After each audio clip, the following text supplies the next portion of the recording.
C'est bien dit. Comme de bons dispensateurs des diverses grâces de Dieu, que chacun de vous mette au service des autres le don qu'il a reçu. Ok, on y va. Qui a reçu des dons? On a reçu des dons, n'est-ce pas? Et la Bible a donné Dieu de les mettre au service des autres. Pour les autres. J'ai reçu des dons d'évangélisation. La sœur Béatrice a reçu un don d'évangélisation. Elle a mis au service de qui? Des âmes que Dieu a disposées pour elle, devant elle hier. Elle a reçu le don de penser aux âmes, prendre des Bibles, pour leur donner. C'est exactement ce qu'elle a fait. J'ai reçu des dons, par exemple, de faire la cuisine. Je vais mettre ce don-là au service des autres. J'ai reçu le don pour le ménage. Je vais mettre ce don au service des autres.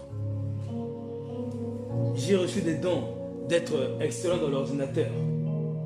Je vais mettre ce don au service des autres aussi. Si on nous dit qu'on a besoin de quelqu'un pour pouvoir mettre des versets là, vous voyez, qui s'apparaissent là. On les lit, moi je les lis, ça m'a édifié fortement hier de lire ça. Donc la personne qui a reçu le don pour mettre des versets, pour faire ces versets là, qui le mette au service des autres. La personne qui a reçu le don d'être excellent dans l'ordinateur doit mettre ses dons au service des autres. Quel que soit le don que nous avons reçu, nous avons l'habitude de les mettre en application pour que ça utile les autres. Parce que ces dons nous ont été donnés pas pour nous, c'était pour les autres. D'autres, c'est des dons d'exhortation. Quel que soit le don que chacun doit le mettre au service des autres. Et d'ailleurs, c'est une loi de Christ parce que Christ lui-même, il avait aussi un don, la vie. Il l'a mis au service de qui? Du monde entier. Il a reçu le don des guérisons, n'est-ce pas? Il l'a mis au service de qui? Des âmes qui étaient sur sa route. Il a reçu le don de ressusciter les morts, le don d'opérer des miracles. Et il les a mis au service des autres.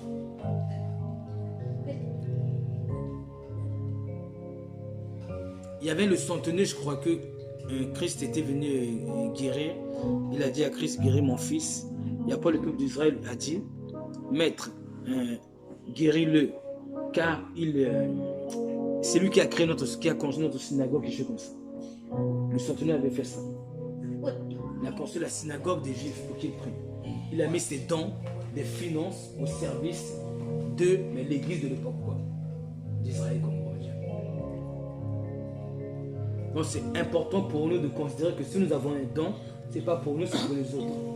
Ce n'est pas la peine que nous passons dans une route, on voit qu'une personne nécessite un certain besoin ou réclame un certain besoin. Ou il ne l'a même pas dit, on a constaté que lui il a un besoin. Et bien nous savons que nous avons le pouvoir de le faire, nous savons le faire. On doit le mettre au service des autres. Moi j'ai le don pour organiser les mariages. Moi j'ai ce don-là. C'est très facile pour moi. Le mariage je dois organiser comme ça, tout seul. Je n'ai pas besoin forcément qu'on m'aide. Il faut qu'on le mette au service des autres. Donc c'est important pour nous de comprendre ça. Et de ne pas l'oublier dans notre marche de tous les jours.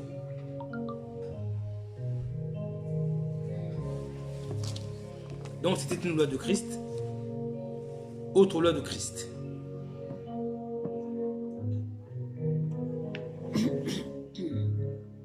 Alors, Galates 6.2.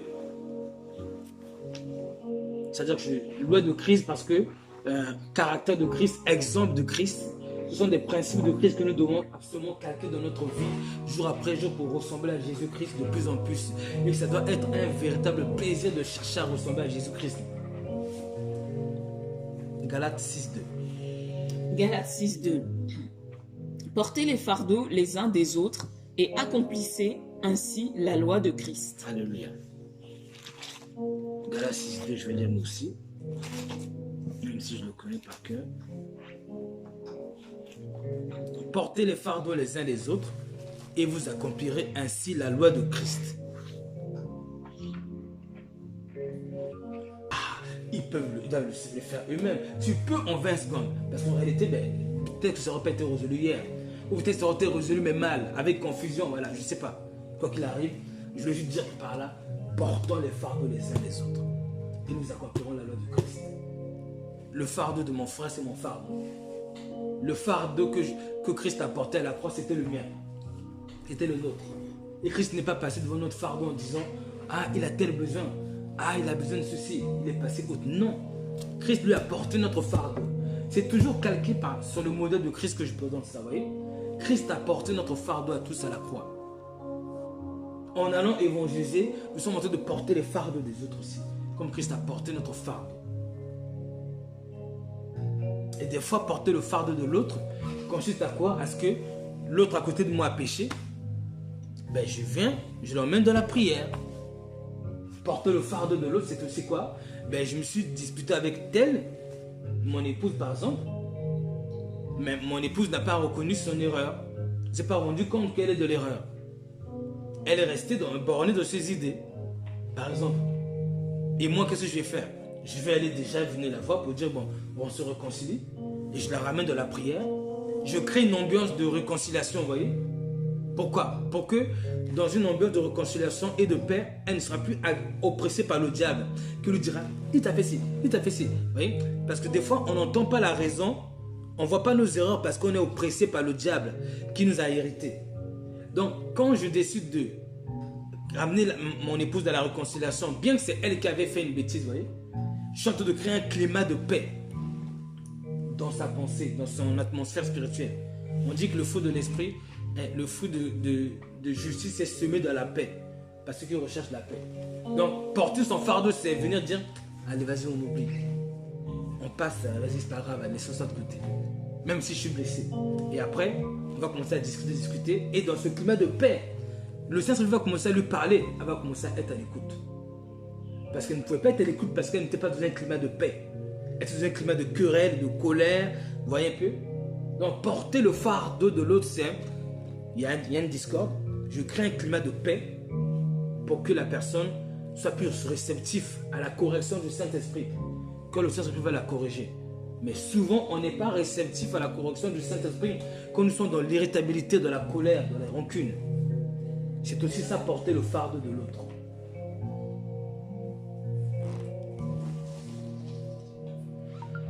Et la Bible dit, portez les fardeaux les uns les autres, vous accomplirez ainsi la loi de Christ.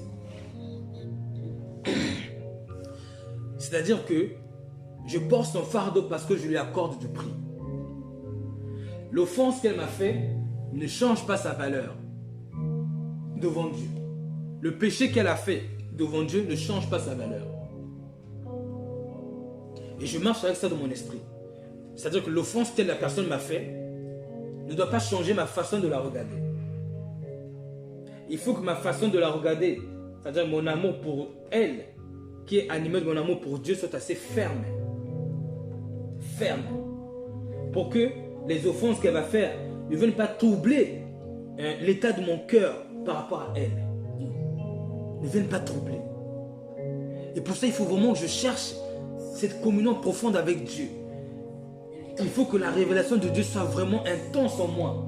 Pour que, quand son offense va arriver, elle va raconter quoi? Mon amour pour Dieu. Et mon amour pour Dieu va subsister malgré l'offense. Parce qu'on est d'accord que, en dehors de la foi, si vous offensez quelqu'un, ben, c'est-à-dire que les gens aiment que ceux qui les aiment. Ils sont bons avec ceux qui sont bons avec eux. Mais si l'offense vient rencontrer, vient m'attaquer et rencontre mon amour divin va, on va dire, avaler cette offense. L'avaler. Et va le digérer. Mais mon amour divin va rester intact. Va commencer maintenant à m'influencer pour que je l'aime encore.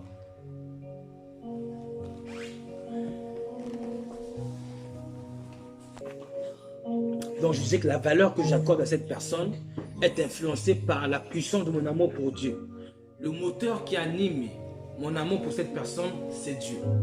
C'est ma communion avec Dieu, mon intégrité avec Dieu, ma passion de Dieu, mon investissement pour Dieu, mon attachement à Dieu.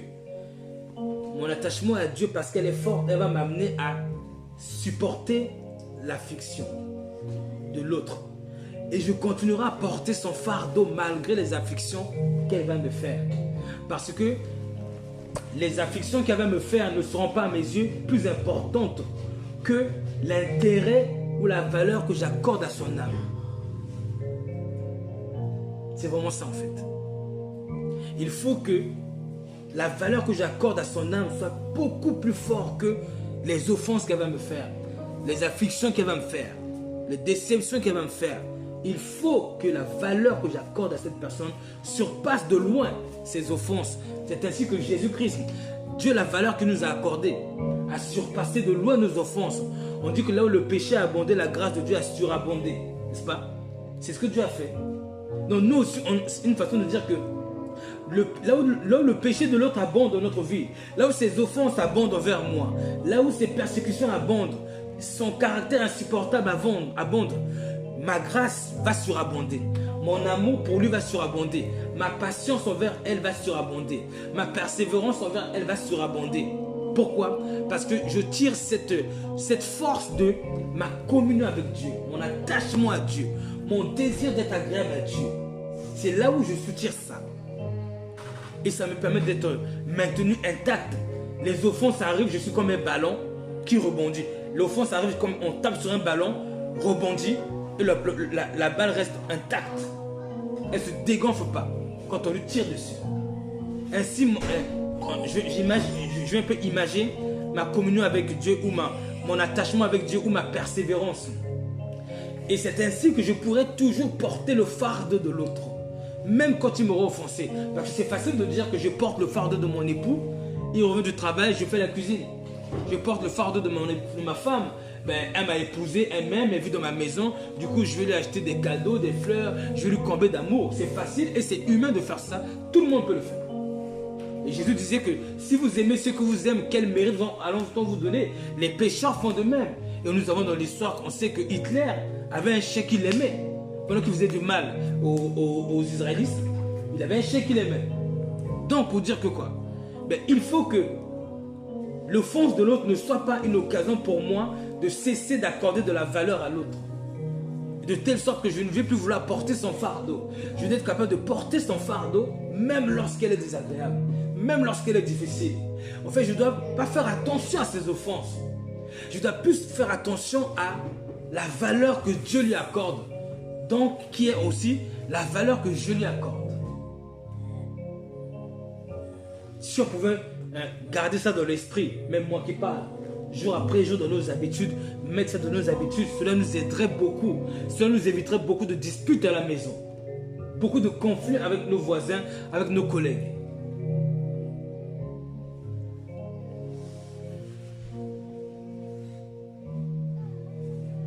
Que le Seigneur nous bénisse.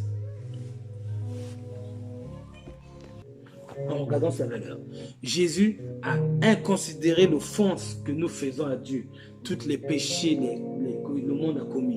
Jésus n'a pas considéré ça, il a fermé les yeux à ça. Autrement dit, le Père a fermé les yeux au péché du monde par le mur qui est le sang de Jésus-Christ. C'est un modèle que Dieu nous a laissé jour après jour à nous aussi, ne pas considérer l'offense de l'autre, ne pas considérer la peine qu'elle nous fait, ne pas accorder de l'intérêt ou de la valeur à la peine qu'elle nous a causée. Vous voyez, par exemple, quand des fois les gens disent, mais comment tu as pu me faire ça? Ce que tu m'as fait, ça m'a fait très mal. Pourquoi tu m'as fait ça? Vous voyez, là voilà la réaction d'une personne est blessée en train de considérer la peine que l'autre lui a fait.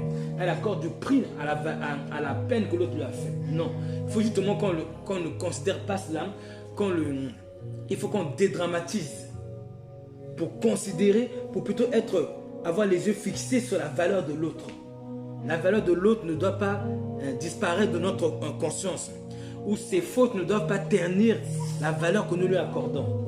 L'importance que nous lui accordons ne doit pas être réduite sous prétexte qu'elle a fait des bêtises, elle nous a offensés, elle n'a pas fait ceci, il n'a pas fait cela, il m'a mal parlé, il m'a insulté. L'importance de son âme devant Dieu ne doit pas diminuer à nos yeux. L'importance, c'est-à-dire que le désir de Dieu, c'est que lui soit sauvé, qu'il soit pardonné. Vous vous rappelez le verset qui dit que Dieu était en Christ, réconciliant le monde avec lui-même, n'imputant point aux hommes leurs offenses. N'imputant point aux hommes leurs offenses. Je pense que c'est 2 Corinthiens 5, vers 17 et 20. Et donc, Dieu étant en Christ, il a réconcilié le monde avec qui? Lui-même. Et il n'a pas imputé aux hommes leurs offenses. C'est ce qu'on dit depuis tout à l'heure. N'imputons pas à nos femmes, nos enfants, nos proches, nos patrons leurs offenses. On a des patrons qui nous volent nos finances. Nos patrons qui changent de fiches, qui falsifient les fiches de paie pour se faire du profit. Ils volent notre argent. Ne leur imputons pas leurs offenses aussi, comme Dieu ne nous a pas imputé nos offenses, comme nous étions dans l'ignorance. Puis de nous faire grâce pour garder ça dans l'esprit, garder cette attitude dans l'esprit, et que ce qu'on dit là, ces choses-là deviennent, c'est-à-dire qu'on soit formaté pour ressembler à ces paroles-là. Qu'on vive ces paroles-là, jour après jour.